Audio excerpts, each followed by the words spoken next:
Hi Capricorn, welcome to your week ahead tarot with me, Raphael from Reydiant Reality.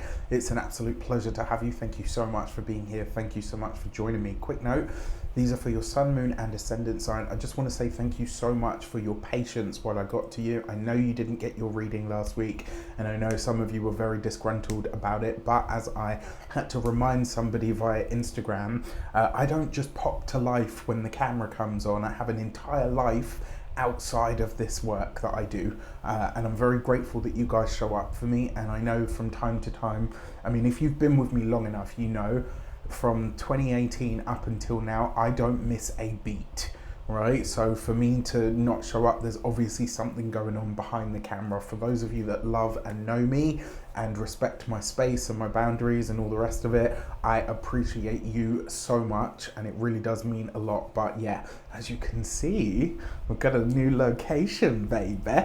All right, so before we start, as always, I would like to bless my decks of cards with all forms of love, light, peace, prosperity and abundance, and I pray that the messages that come through are ultimately clear and concise. They help you on your path to your highest vibrational good. So for your key to the week this week, you have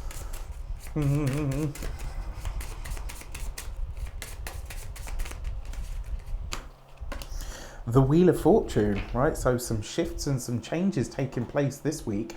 I love the Wheel of Fortune. It's one of my faves. I mean, truthfully, I love all of the cards because, right? But the Wheel of Fortune is a change in your luck. This is where things start to shift, they start to move, they start to go in a different or a new direction. And one of the beauties of this, with the Wheel of Fortune, it means that in all of these different areas of life, you're now going to start to see the changes and potentially a lot of the seeds that you have sown start to flower. This is where you're going to start to see some results for all your hard work and efforts. Now, the other thing with the Wheel of Fortune, it will very often show up when we are about to find ourselves in the right place at the right time. Sometimes that means that we have to take a detour, or the universe will kind of force us to take a detour. It's, you know, like, oh, well, you know, I broke down because my tyre needed changing, and at the same time as that happened, the tour bus stopped for my favourite singer. Do you know what I mean? It's like, when is a blessing in disguise, right? So for your actions and options, wow, look at that. You've got the 10 of Cups. This is undoubtedly some very good news heading your way this week, potentially to do with the family or the living situation, or potentially with both. Now, the Wheel of Fortune is the number 10. You've also got the 10 of Cups. 2 10s represents change, and it's usually a big change at that. And I know a lot of Capricorns have been waiting for some kind of shift point. Well, I can tell you without a doubt it is here, right?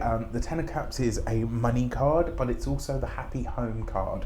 Now, this is in your actions and options. It's about what you do. So this is about creating home, space and time where you are right now.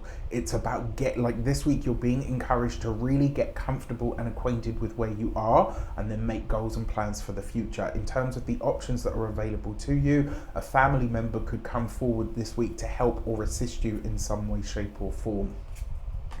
For your communications and conversations, you've got the Page of Pentacles.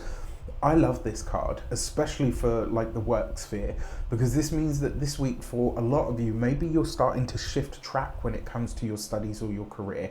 Now, I will say the quality of conversation this week, this is one of those weeks where it would behoove you, right? If it behoove, I love that word, it's so weird, right? It would behoove you to put yourself under other people. And this isn't about allowing yourself to become a doormat. What I mean is there are times in life where you have to be comfortable and okay with being the dumbest person in the room. Allow yourself to go back to that nascent space where you are ready to learn, where you're a blank canvas. For those of you that are studying or in some form of academia, exactly this. And this week I actually feel like you might come into that knowledge or that realization of, this is what I want to do with my studies. This is where I really want my life to go from here. You know, because the Page of Pentacles has a lot to do with purpose. For those of you that are employed by somebody else. This is a shift point at work, and it may very well be that some new study, some new training, some new program comes out in the in the work sphere, and your boss says, look, are you interested in doing this? And it can really enhance and forward your career in some way. So I would be open to this because it could be fantastic.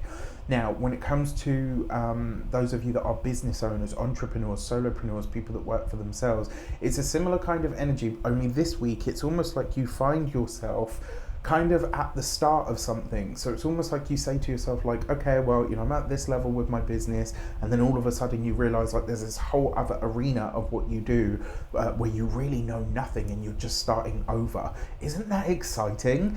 And then when it comes to those of you that are retired and no longer working, it's look, it's a kind of just sit back and chill week, right? And learn for the sake of learning. And I want to go back as well, for those of you that are business owners, one of the best ways for you to succeed, or certainly to tap into this energy this week, is to allow yourself to be taught, allow yourself to be teachable. Ask yourself where the gaps in your knowledge are as you understand them, and if you're brave enough, maybe ask somebody outside of yourself where it is that you need to brush up. When you're able to do that, that is when true change, 2 tens, truly is able to set in. When it comes to your love and relations, you've got the 9 of Cups. So if you are single and looking to mingle, this is a change point. There are options on the table for you, right? If you are looking to date, if you are open to dating, there are absolutely options for you, especially for those of you that have had a secret longing of the heart, right? To say like, what, I'm ready. I feel like I'm ready for a relationship. I feel like I'm ready for something more than just casual dates and all the rest of it. If you feel like you're truly ready for something longer term, this week could mark a changing point in your life. Now, for those of you that are partnered, married, or in long-term commitments, this could be a changing point within the relationship, right? You've got 2 of the brightest cards here in the entire deck. So if you've had problems, challenges, or issues in your relationship, whether you're partnered, married, or in a long-term commitment, this is really brushing things up, right? It's really bringing things to a much lighter sphere.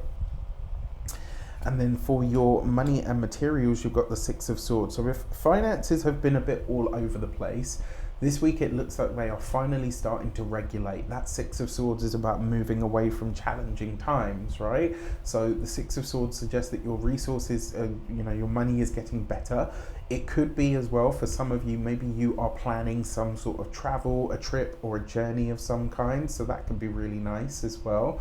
Another way this potentially shows up is that you get a oh, come on, brain.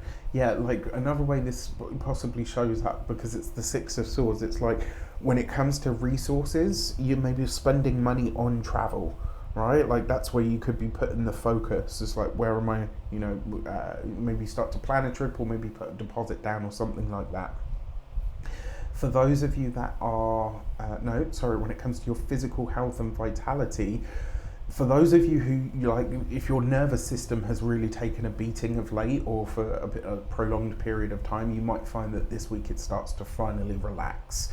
And I do advise relaxation this week as much as you can. Stimulate that parasympathetic nervous system, right?